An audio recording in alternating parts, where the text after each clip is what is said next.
and see what happens. And then just have a conversation with myself on how long I want to continue to play. I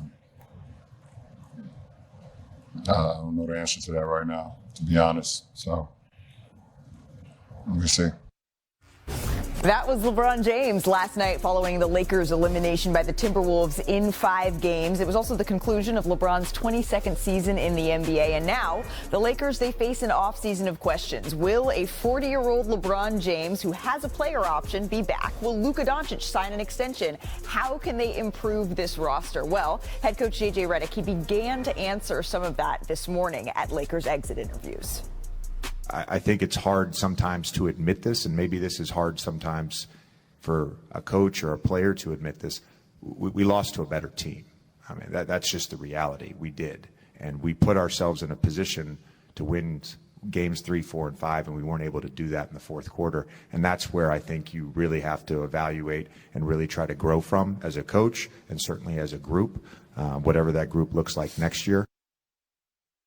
Okay, Danny Green, let's take a step back. How did we get here? Well, Minnesota was a matchup nightmare for the Lakers throughout this series that ended last night in 5 games. JJ Redick, he pulled Jackson Hayes from the starting lineup and elected to go even smaller against the supersized Timberwolves. And Rudy Gobert turned into Wilt Chamberlain in this game here. We'll show you exactly what we mean. He was a problem in this one. Yes, very much so. The high-low, boxing out, every way, 9 dunks. They give up way too much for Rudy to look like this in this type of game. Going ahead here to the second quarter and doing it again here.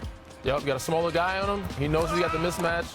Finally taking advantage of it, punishing him inside with offensive rebounds and lob dunks. Can't leave him underneath the basket wide open. And then a few possessions later, the Lakers, they just get into a little bit of a scramble mode here. And watch, again, it's Gobert. Right now, LeBron James is on him, but then LeBron goes to help. Nobody is watching Gobert. Gobert, again, he had 15 first-half points after having only 14 total in games 1 through 4. I asked Anthony Edwards to describe Rudy Gobert's night. Rudy was the dragon. Yeah, he was a dragon tonight, for sure. Yeah, for sure. Nah, he wasn't a dragon from Antarctica. He was a dragon from Game of Thrones tonight. How do you not have fun watching these guys? They didn't shoot well from 3, so you got to do something different. Absolutely, but Dorian Finney-Smith off of the miss here. Luka Doncic relocates. He gets that 3 to go. That's the only way they stayed in it. Some extra 3-pointers. This is still a game. The Lakers within 2. Dorian Finney-Smith, huge wing 3 here to put Los Angeles up by 1 here. And then less than 30 seconds left in the third. The Wolves still down 1. Anthony Edwards drives, can't get to go, but who is there? There goes that man. It's not Anthony Edwards. Gobert had 24 points, 16 rebounds through just 3 quarters. But we had a 1-point game headed into the fourth quarter, in large part because everyone was struggling to score. Donte DiVincenzo can't get the throw. Box out. There's Rudy again. Rudy finished with 27 and 24 in this one. Yes, that is real. Julius Randle hits a tough floater here. An excellent series for Randle. Chipped in 23 points of his own, averaged the most points he has in a series in his playoff career. But LeBron James, he knows when it is winning time, hits that corner 3. LA back within 2. We mentioned that the Timberwolves here, they struggled to score from the outside, but right there, Anthony Edwards finishing the layup. They had missed 18 straight 3-pointers dating back to the second corner. But the vet gets that one. The Wolves come out on top to win the series 4-1, end LeBron and the Lakers season. Here's Anthony Edwards on what that meant to him. It means a lot. We beat the best player in the world. I'm like the best player ever, so. When you play next to 5, like, it make the game a lot easier, you know what I mean? Because they throwing 2 or 3 people at them, so you just got to be, willing to move and be in the right spaces on the floor, and, you got to be able to take advantage of that. So, it's not a person in the world that can guard him one-on-one. So, it's, teams are throwing everything at him. And, I always tell him, go be great. But, if you need me, I'm right there for him. So, what makes it feel even better is that they said Lakers in 5 and the Wolves won in 5. So, I think that makes it feel 10 times better. That's like my own answer. And I love that he skipped out of the arena, reminding everybody of that as well. But the Lakers, they made the Luka Doncic trade. They gave up Anthony Davis in the process, and that dramatically changed their lineup. And we just saw how the Wolves were able to take advantage here. After failing to land Mark Williams' size, it was an issue in this series. The Lakers struggled containing Minnesota's front line, who were all at least 6'9" or taller here. And you just see the fourth quarter comparisons, how much they struggled here. Their fourth quarter struggles. The Wolves dominated in the fourth quarter the entire series, outscoring Los Angeles by 42 points across the 5 games, held them to under 30% from the floor. JJ Redick, again, he defended the decisions that he made with this following the game. We couldn't score, so there's a trade-off to everything with this. But we obviously put ourselves in a position to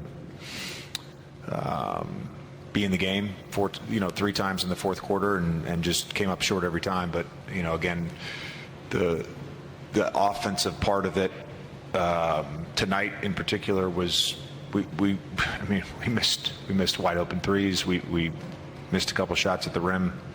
We got good looks. Every season that I did not make it to the finals or did not win a championship has been a disappointment.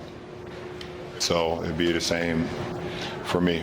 It'd be the same off season of disappointment and unfulfillment.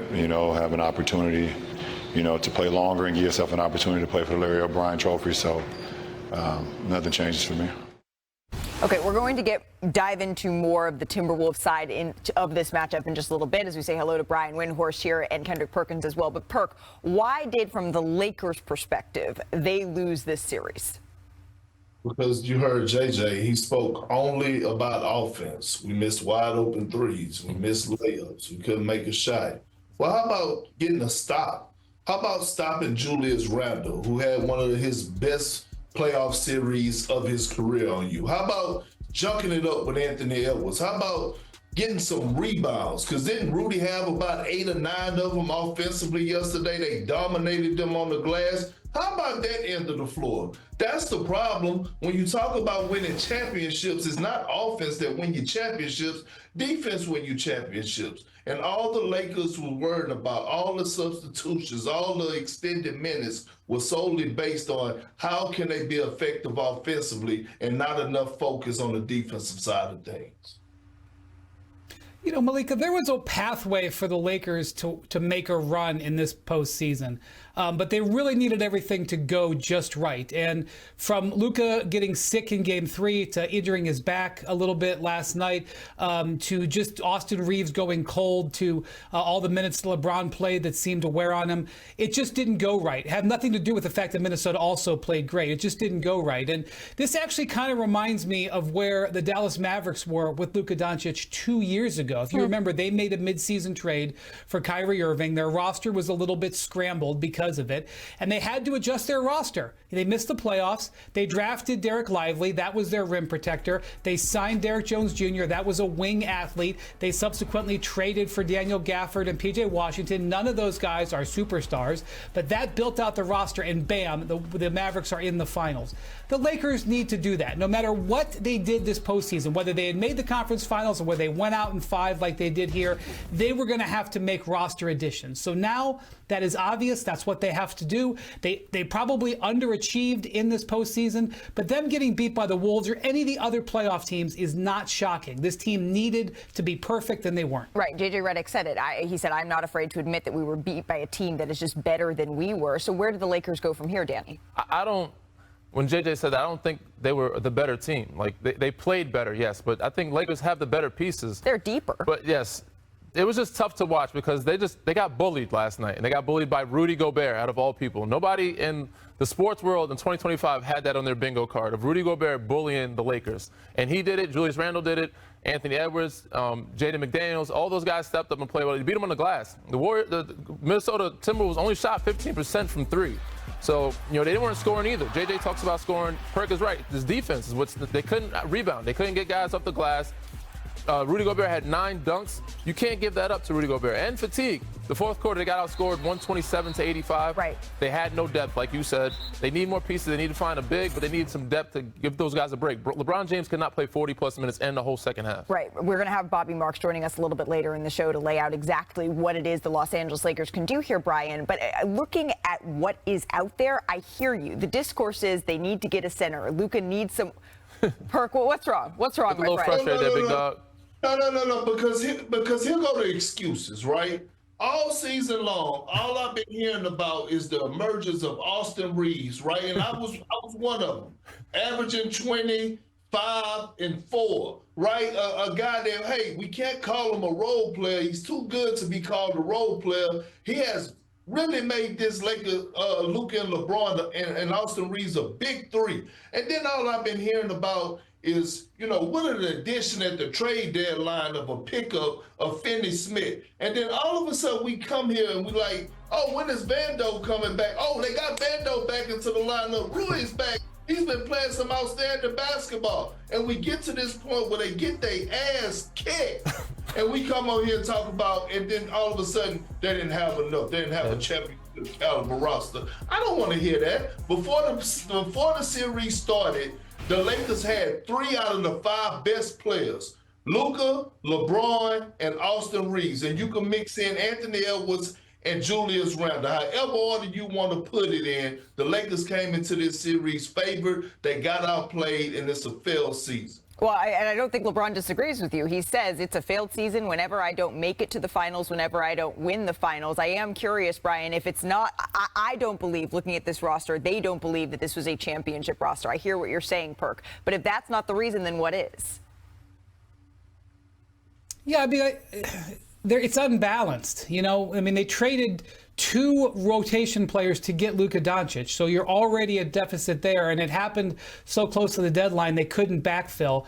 And as soon as they decided to veto the Mark Williams trade, then they were just not in position to help the roster. I mean, Mark Williams, in the 21 games he played after the trade was vetoed, averaged 15 points, 10 rebounds, and shot 62%. He stands 7'1".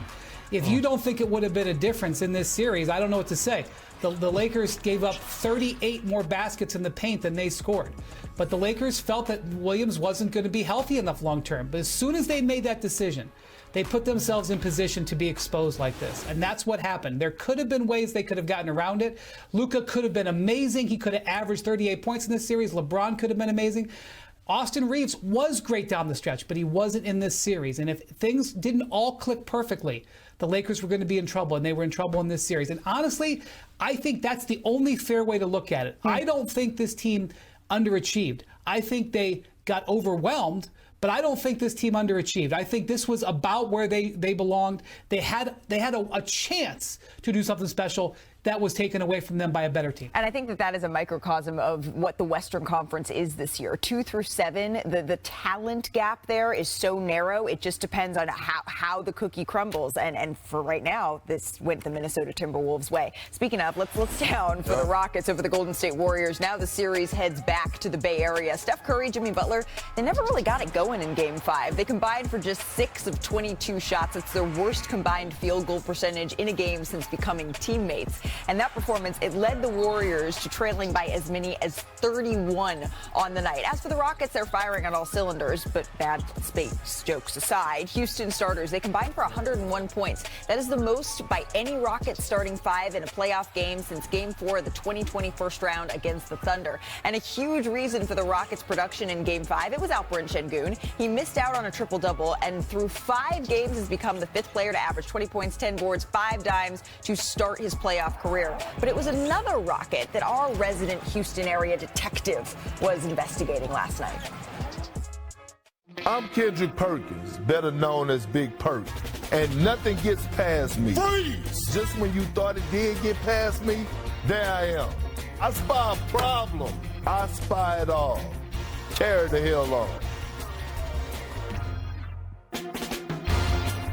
You damn right. I'm watching everything. It's the postseason. I ain't sleeping. I ain't drinking. I ain't eating. Damn it, I'm spying it all. And I spy a problem for the Golden State Warriors and Steph Curry. His name is Ahmed Thompson. Okay, his defense on Steph Curry